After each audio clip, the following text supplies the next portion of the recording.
Bonsoir tout le monde, j'espère que vous allez bien, j'espère que vous vous portez bien. Nous sommes toujours le 1er octobre 2022. Nous poursuivons dans notre débat sur les choix stratégiques de la diplomatie algérienne. On a des dirigeants algériens actuellement aux commandes du pays et on s'interroge sur le bien fondé, la pertinence de cette proximité intrigante et une proximité en tout cas. Elle est intrigante avec la Russie de Vladimir Poutine. Pourquoi cette proximité avec la Russie de Vladimir Poutine est intrigante? Parce que sur le papier, l'Algérie n'a pas beaucoup d'intérêt avec la Russie de Vladimir Poutine. On a juste oublié les décideurs algériens actuellement ont décidé de faire un virage russe, de parier sur la Russie. Lorsque la guerre en Ukraine a commencé, l'Algérie a soutenu les choix diplomatiques et géopolitiques de la Russie. Elle a renforcé son partenariat militaire, plusieurs exercices militaires communs. Le 1er novembre prochain, les militaires russes sont attendus sur le territoire algérien pour un exercice militaire important à Béchar, pas loin de la frontière marocaine. En 2021, les militaires algériens ont participé aux côtés de l'armée russe à un exercice militaire dans une région dissidente de la Géorgie qui est un pays allié de l'Occident et des pays occidentaux. Chef Nathanik, un grand exercice militaire début septembre, auquel l'Algérie, un exercice militaire important auquel l'Algérie a participé aux côtés de l'armée russe. Donc l'Algérie qui a fait le choix d'être dans le camp russe, même l'Algérie est en train de calmer un petit peu ses ardeurs pro-russes, parce qu'elle a vu la Russie de Poutine est en train de reculer sur le front ukrainien, que l'armée russe n'est pas du tout en train de gagner la guerre, on en parlera dans un instant, et qu'elle se rapproche, en se réconciliant avec la France, en nouant une alliance importante avec l'Italie. Elle essaie donc de regagner un petit peu les faveurs de l'Occident. Elle essaie d'avoir comment dirais-je, elle essaie d'avoir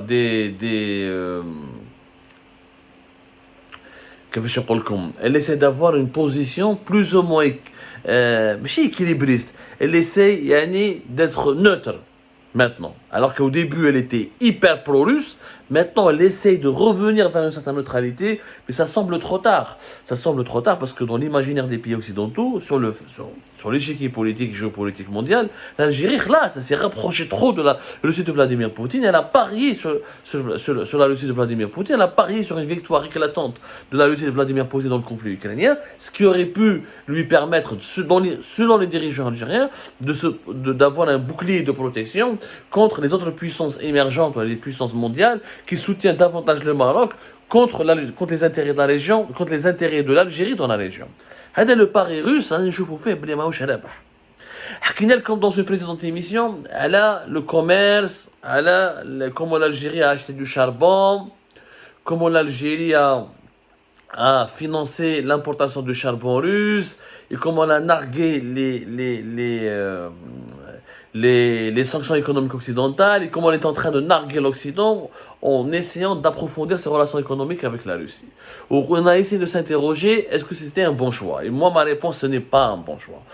Nous les chiffres à 2021, encore une fois, je te fais l'importance de l'Occident pour l'Algérie. L'Algérie est un pays qui est attaché à l'Occident, qui est très proche de l'Occident et dont les intérêts de l'Algérie sont étroitement liés à l'Occident. Celui qui dit le contraire m'a offert un moulouf la géopolitique mondiale, m'a offert un moulouf la place de l'Algérie dans l'ordre mondial qui se dessine. La place d'un pays, elle se détermine essentiellement par ses échanges économiques. Un pays a bâti ses relations et ses rapports avec le reste du monde en se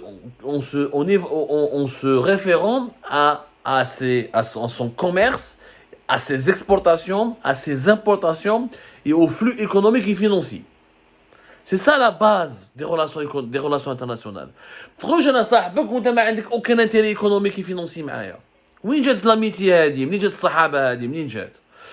Les chiffres de 2021.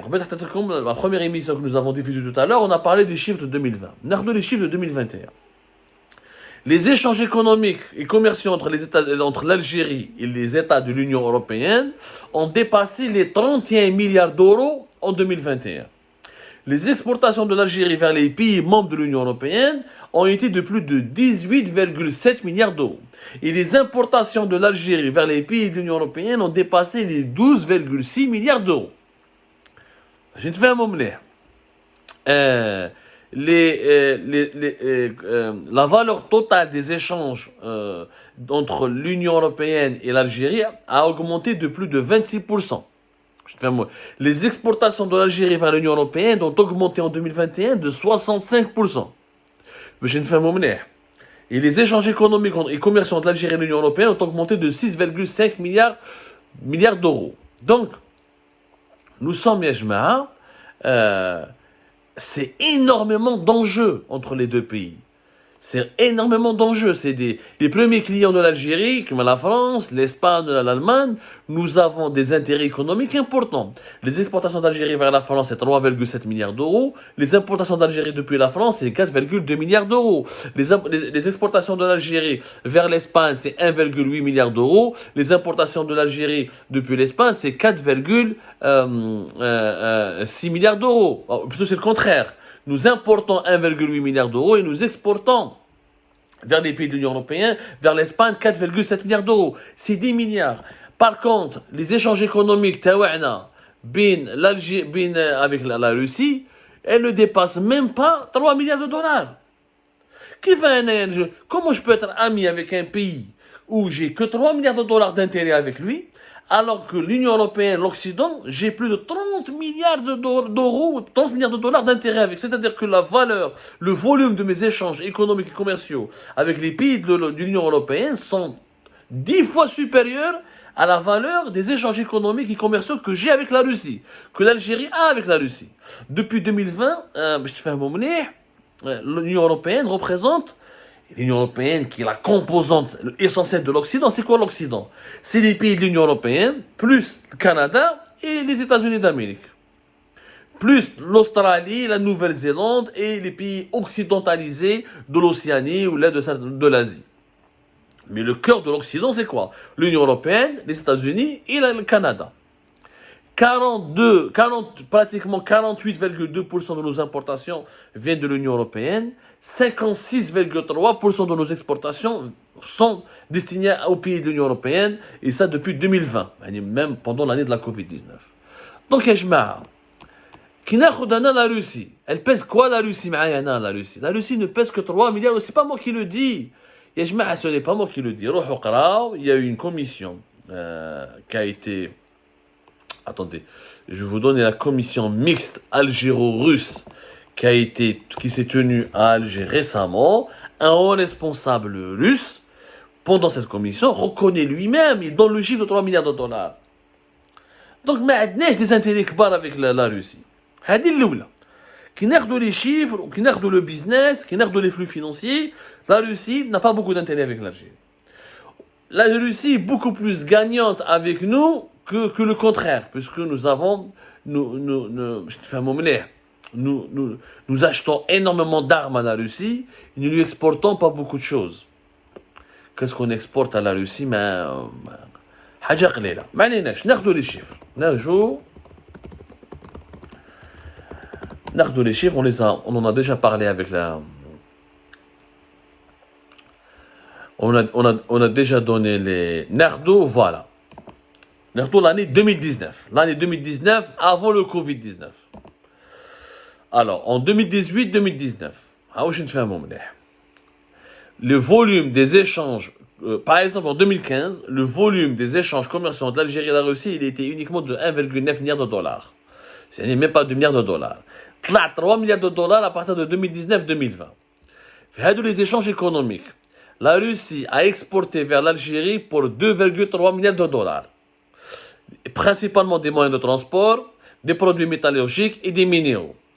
Et la Russie a importé depuis l'Algérie 8,2 millions de dollars. Subhanallah. 8,2 millions de dollars. C'est tout. Alors que les pays de l'Union européenne importent de chez nous une quinzaine de milliards de dollars. Donc, ما رابحين والو مع لا روسي يا ناس لانه بليس. هادو لي زالجيريان يقول لك تحيا بوتين وتحيا لا روسي. مو n'a pas d'intérêt معاه هنا بوتين, n'a pas d'intérêt معاه. هذه sur le plan économique et financier. نروحوا sur le plan politique et militaire. Est-ce que la Russie de Vladimir Poutine est en train de gagner la guerre en Ukraine? Bien sûr que non. Depuis février, début de la guerre, qu'est-ce que la Russie a gagné en Ukraine? Elle a rattaché 4 régions russophones, peuplée par des Ukrainiens d'origine russe et des Ukrainiens qui sont plus proches de la Russie que de l'Ukraine. Des régions, la majorité de ces territoires annexés étaient déjà sous contrôle des milices ou des forces pro-russes depuis 2014. À l'exception de cet exploit minime, la Russie n'a pas gagné la guerre en Ukraine. Kiev n'est pas tombé, le système politique ukrainien n'est pas tombé. Au contraire, il y a eu depuis le début du mois d'août une contre-offensive importante, plusieurs territoires ont été libérés et l'armée russe est en train de reculer depuis le mois d'août. L'armée russe n'a pas dominé de grandes villes ukrainiennes, n'a pas pris la moitié du territoire ukrainien, n'a pas pris 80% du territoire ukrainien, n'a pas fait tomber le régime ukrainien. Donc l'échec, il est là. Cette grande armée russe qu'on nous a présentée comme redoutable et exceptionnelle et très forte et qui peut... lorsque la guerre a commencé en Ukraine, on nous a dit en 3-4 semaines, l'Ukraine sera rasée, Kiev occupé, Poutine sera heureux, le plus puissant homme de la Terre. Force est de constater que ce n'est pas le cas. Et ça devrait inciter nos généraux à réfléchir. L'écrasante majorité de nos équipements militaires et de notre armement est russe. Or, l'armement russe en Ukraine est en train d'échouer, n'a pas donné ses fruits. La Russie a le moyen de réduire à néant l'Ukraine en faisant une guerre d'extermination, pratiquement en utilisant les armes nucléaires. Mais Poutine ne peut pas le faire, parce que les Russes ne le suivront pas, parce qu'il veut garder une bonne image de la Russie, il ne veut pas que l'histoire retienne que la Russie a fait comme Hitler, ou elle a fait comme Staline à l'époque de l'Union soviétique, elle a fait comme... Il veut pas que l'histoire retienne l'image que lui c'est un massacreur.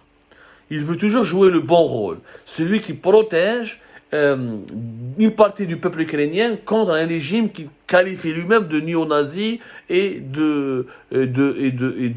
d'esclave de l'Occident. Donc il ne peut pas faire une guerre d'extermination.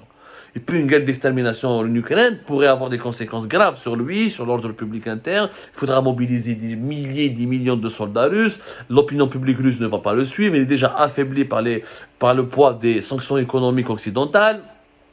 Il y a une limite rouge qu'il ne peut pas franchir. Parce que l'Occident aussi a des armes nucléaires. Une guerre nucléaire, personne n'est gagnant dans cette histoire.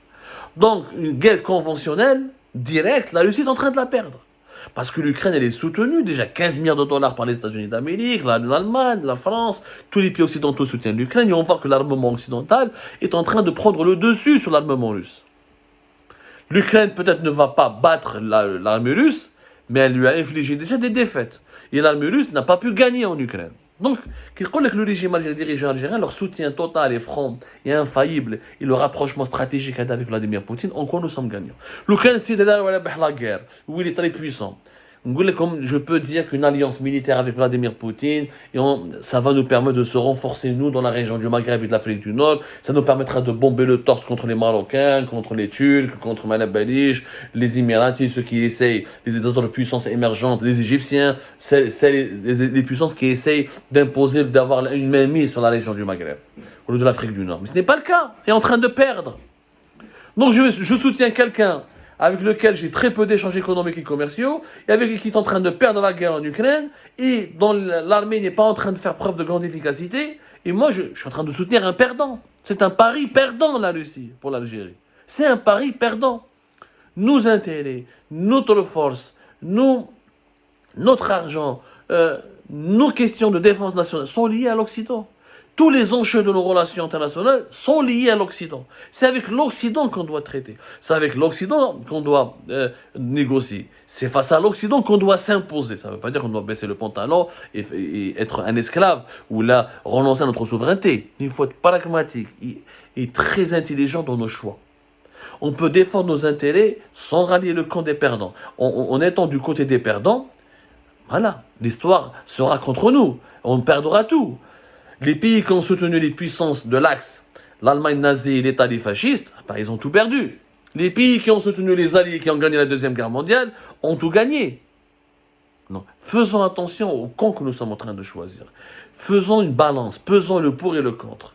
Et choisissons d'abord nos intérêts. Pas les fantasmes et les mythes hérités de la guerre froide. Le monde a changé, nous sommes en 2022. On n'est pas dans les années 70. Comme ça, tout à l'heure pour d'autres éclairages. Le débat se poursuit sur les différentes plateformes d'Algérie.